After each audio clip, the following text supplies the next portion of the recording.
Most people believe that long-term wealth gets destroyed because of bad stocks, wrong mutual funds, or unexpected market crashes. But the reality is very different. Market don't destroy wealth, undisciplined decisions do. आज हम market के charts या returns की बात नहीं कर रहे। आज हम बात कर रहे हैं इन्वेस्टर साइकोलॉजी की, बिकॉज लॉन्ग टर्म इन्वेस्टिंग में सबसे बड़ा रिस्क मार्केट का नहीं होता, इन्वेस्टर के बिहेवियर का होता है। This is one silent psychological trap that damages long-term wealth more than inflation, more than taxes, and even more than market volatility. This trap is called recency bias. Recency bias का मतलब simple है, जो market अभी कर रही होती है हमें लगता है वही फ्यूचर में भी होगा।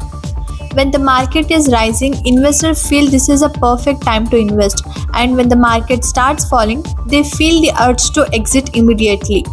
और इसी इमोशनल रिएक्शन के चक्कर में लोग अक्सर हाई लेवल्स पर बाई कर लेते हैं और मार्केट गिरने पर सेल कर देते हैं, जो लॉन्ग टर्म वेल्थ क्रिएशन के बिल्कुल ऑपोजिट होता है। इसका प्रूफ डाटा में क्लियरली दिखता है। लॉन्ग टर्म इक्विटी मार्केट्स ने हिस्टोरिकली 10 से 12% रिटर्न्स दिए हैं, लेकिन एवरेज इक्विटी इन्वेस्टर का एक्चुअल रिटर्न सिर्फ 4 से 5% के आसपास होता है। ये गैप मार्केट की वजह से नहीं है, ये गैप इन्वेस्टर के बिहेवियर की वजह से है, like panic selling, fear based exits और ग्रिड बेस्ड एंट्री। अब इस कॉन्सेप्ट को एक इंडियन एग्जाम्पल से समझते हैं। एक नॉर्मल सैलरीड प्रोफेशनल ₹30,000 का मंथली SIP स्टार्ट करता है।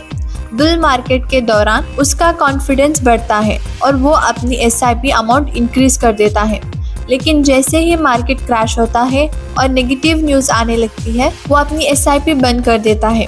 जब मार्केट फिर से रिकवर करता है तब वो दोबारा इन्वेस्ट करना स्टार्ट करता है, लेकिन तब तक काफ़ी अपॉर्चुनिटीज मिस हो चुकी होती हैं।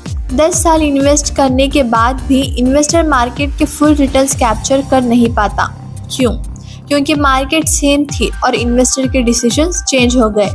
यही रीज़न है कि लॉन्ग टर्म वेल्थ का सीक्रेट ना तो प्रिडिक्शन है, ना टाइमिंग और ना ही परफेक्ट फंड। इसका रियल सीक्रेट है emotional discipline. Market short term में वोलेटाइल होती हैं, लेकिन लॉन्ग टर्म में पेशेंट इन्वेस्टर्स को रिवॉर्ड करती हैं। तो अगर आप लॉन्ग टर्म वेल्थ बनाना चाहते हो तो मार्केट को समझने से पहले अपने बिहेवियर को समझना सीखिए, क्योंकि जो इन्वेस्टर अपने इमोशंस पर कंट्रोल कर लेता है, लॉन्ग टर्म में वही इन्वेस्टर रियल वेल्थ क्रिएट करता है।